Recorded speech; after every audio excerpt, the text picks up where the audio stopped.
That seemed like the right one to me. That's the one I'm going to talk about.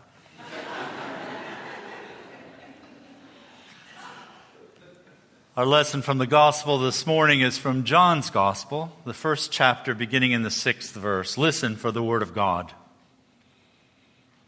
There was a man sent from God whose name was John.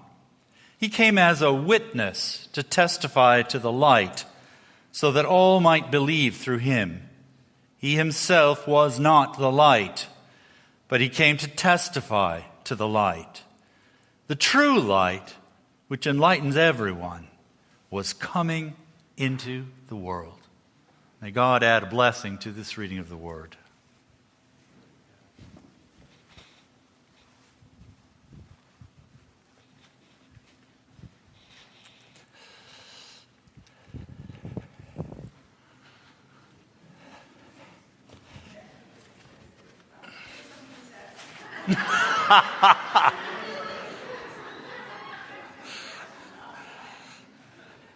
There was an old man who had walked a long way, all the way from Lafayette, Indiana. Finally, he arrives in a new village, the village of First Presbyterian Church, Norwalk. He comes into the center of town, into the square in the middle of town, and he notices there's nobody around. The place is deserted. But he's walked a long way, so he puts down his staff, he puts down his backpack, he looks around, he gathers up some wood that's here and there, and he piles it up, and he makes a fire. And once it's going good, he opens his backpack. As he looks around, he notices there are people peeking out through the curtains of their house and through the crack in the door. But he doesn't pay any attention. He gets out his kettle, which he takes everywhere. He goes to the town well and he fills his kettle with water, puts it on the fire for it to start boiling. Then he looks around until he spots what he's looking for. A stone. Puts it in the water. And he sits down and waits. And he waits. Pretty soon, Claire Brewer cannot contain himself any further. And he comes out the front door, and he comes and he says, So, what are you doing? And the old man says, Well, I'm making stone soup. Ever had stone soup? Claire says, No, never had stone soup. He said, Well, you're welcome to share with me. Just sit down. It'll be done in a little bit. And after a silence, the old man says, You know what makes stone soup really, really good? And Claire says, What? The old man says, Carrots. Carrots are the secret to really good stone soup. Claire says, Well, I got carrots. So he goes to his house, he comes back out, they peel them and they cut them up and they put them in there and they sit there for a while. And pretty soon Chris pokes her head out the door and she comes over. They have much the same conversation, and pretty soon the old man says, You know what makes stone soup really good? And she says, What? And he says, Onions. Onions. So she says, I got onions. So she goes home, she gets her onions, they chop them up, they throw them in the soup, and they wait for a little while. Pretty soon Jonah comes out, wants to know what's going on, and same kind of sort of conversation. The old man says, You know what makes stone soup really good? Jonah says, What? The old man says, Chicken. Make really good stone soup with chicken. Jonah says, Well, my mom's got some chicken, and she's not home. She won't even know I took it. So he goes and gets the chicken, they bring it up, they cut it up, they throw it in. Pretty soon there's garlic and there's celery and there's broccoli and all kinds of just delicious things. And pretty much the whole town is there, and they're sitting around watching this, simmer on there. It's making this delicious aroma. Pretty soon they almost can't resist. And finally the old man says, I think it's done. And somebody runs off and gets some bowls, and somebody else gets some spoons, and somebody grabs their ladle and brings it out. And they share soup around, and there's conversation, and there's laughter, and there's stories. And pretty soon the soup is gone, and the conversation has died down, and it's getting dark, and people have started to wander off. And pretty soon the old man is sitting there by himself again. He goes in, and the only thing left in the pot is the stone, and he throws that away. Goes up to the well and cleans out his pot. Puts it back in his backpack.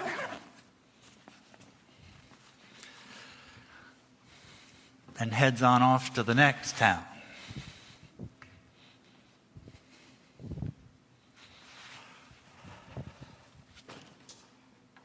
Whoops. There was no guitar there the last time I put it in there.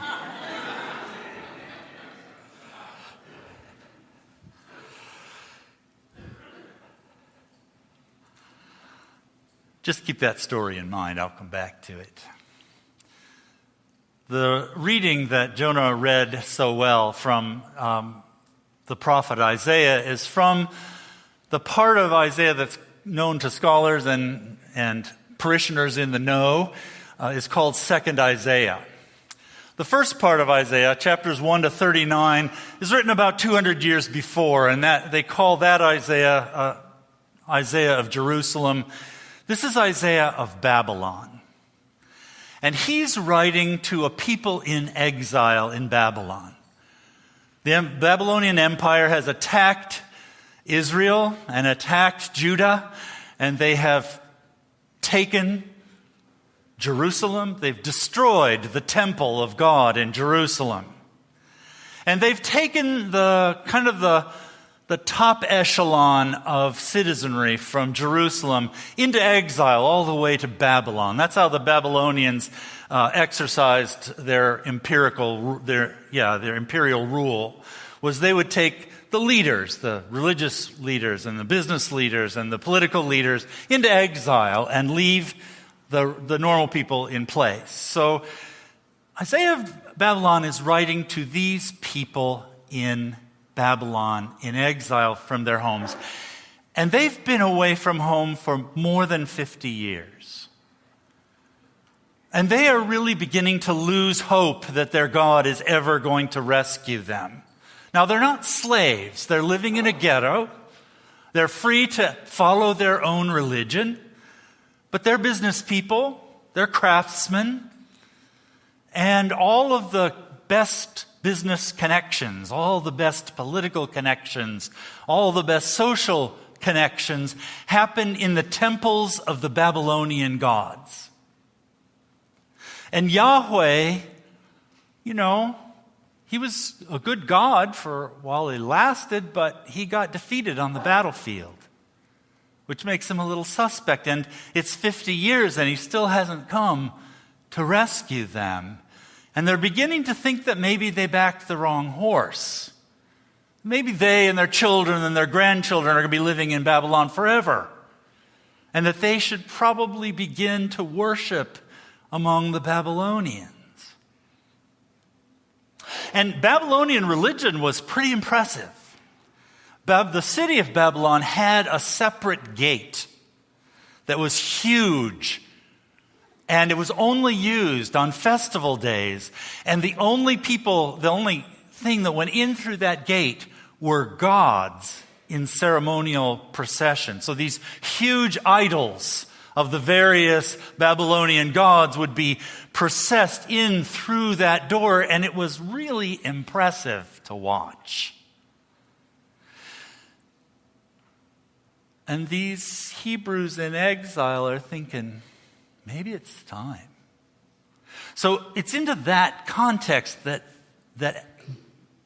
Isaiah of Babylon is sent by God to give them a word of comfort and hope. We hear the first words of him during the Advent. Comfort, comfort ye my people. So his is a word of comfort, but it's also a word of challenge. And the challenge is, keep your eyes open. Don't fall asleep. Don't lose hope now, because God is about to do something amazing and something new. A lot of what is new is what Isaiah is teaching them about the nature of God. Because before they were defeated by the Babylonians, they thought of Yahweh, their God, as their God. Other people had other gods, but in their home, in their families, they worshiped Yahweh. He was a god among other gods, and he had been defeated, so maybe he wasn't the most powerful God. Isaiah wants to have them completely re-understand who this God of theirs is. Which is why throughout his writings you will find imagery that directs your attention and your imagination to creation, because Isaiah wants these people to know this is not just a God, this is the God. This is the God who created the world. This is the God who made everything that you can see. So that language that Jonah read about giving water in the desert and the ostriches will worship him and so forth, that's creation imagery. This is who I am. Creation worships me.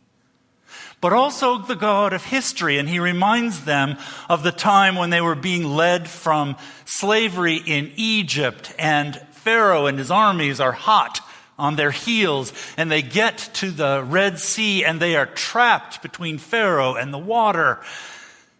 And Moses raises his staff, and the water divides, and the people of Israel go through to the other side, and the chariots and the horses and the warriors of Egypt are quenched like a wick, Isaiah says. So this is a God not just of creation, but also the God who works out his purpose in history.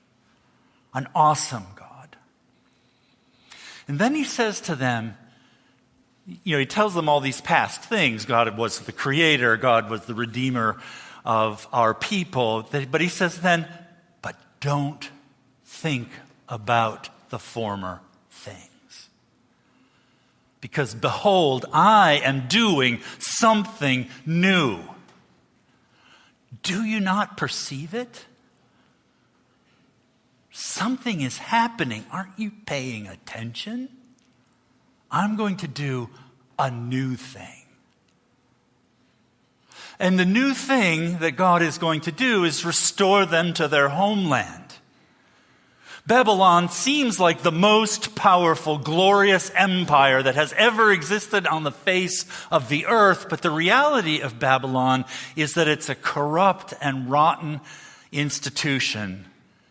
And when Cyrus of Persia comes through and attacks from the east, he just basically gives Babylon a good swift kick, and it just dissolves like a rotten stump. And when he's in control, he gives permission for the exiles to return home to Jerusalem. And it happens like that. 1 minute they're exiles, and a few months later they're on their way home. Behold, I am doing a new thing.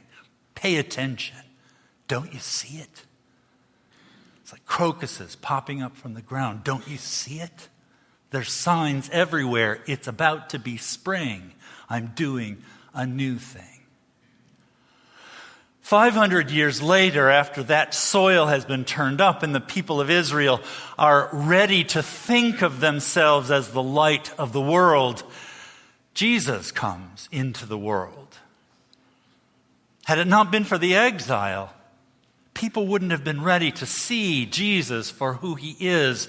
But before Jesus shows up, there's John the Baptist.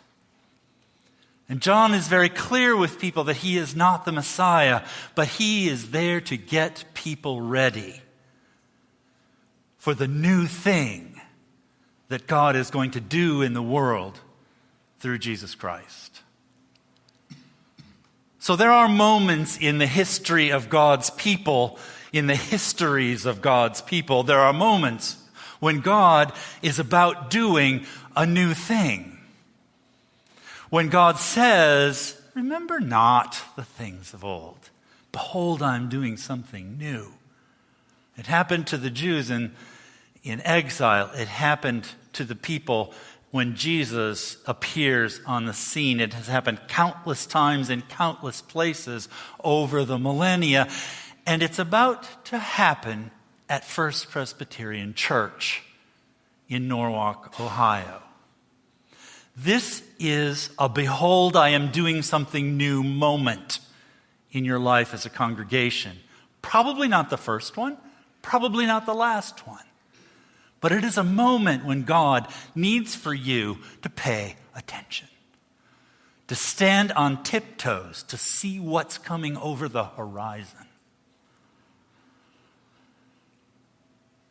You have a glorious history. I'm looking forward to learning it. It's one of the fun things about this job I do is I get to hear churches' stories. It's also one of the frustrating things about the work that I do because a lot of churches are stuck in their stories, as wonderful as they are, because it's hard to just say, consider not the things of old.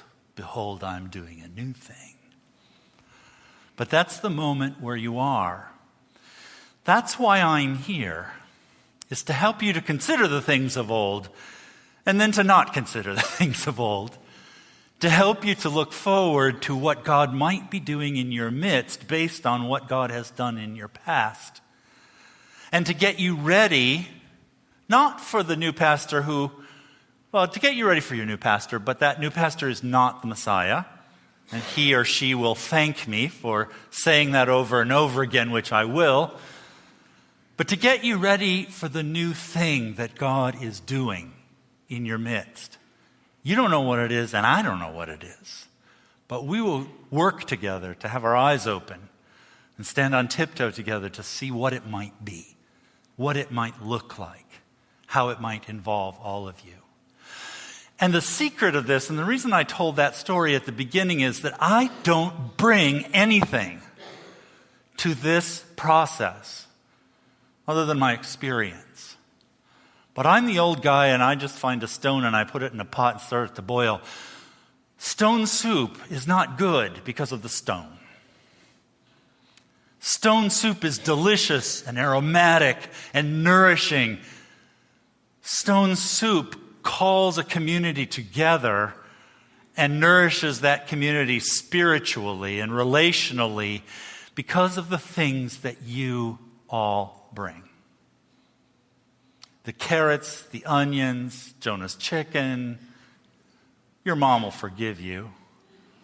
All of those things are what makes this soup that we are going to make together worthwhile. And when I'm ready to leave, I'm just going to toss the stone in the garden and pick up my staff and my pack and be on my way. But if you're faithful, if you are ready and perceiving the new thing that God is going to do, then you are going to go places way more exciting than where I'm going.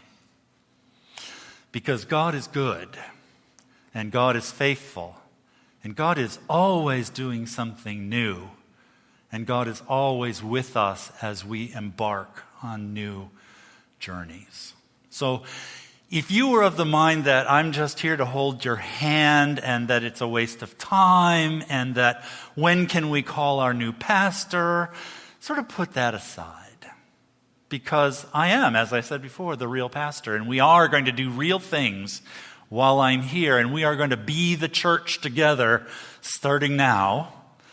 And then God's going to bring that other person in that God already knows who that is. And you will be better prepared to know who that is and be participants in that call. So get ready for, an adventure in real church and real life together.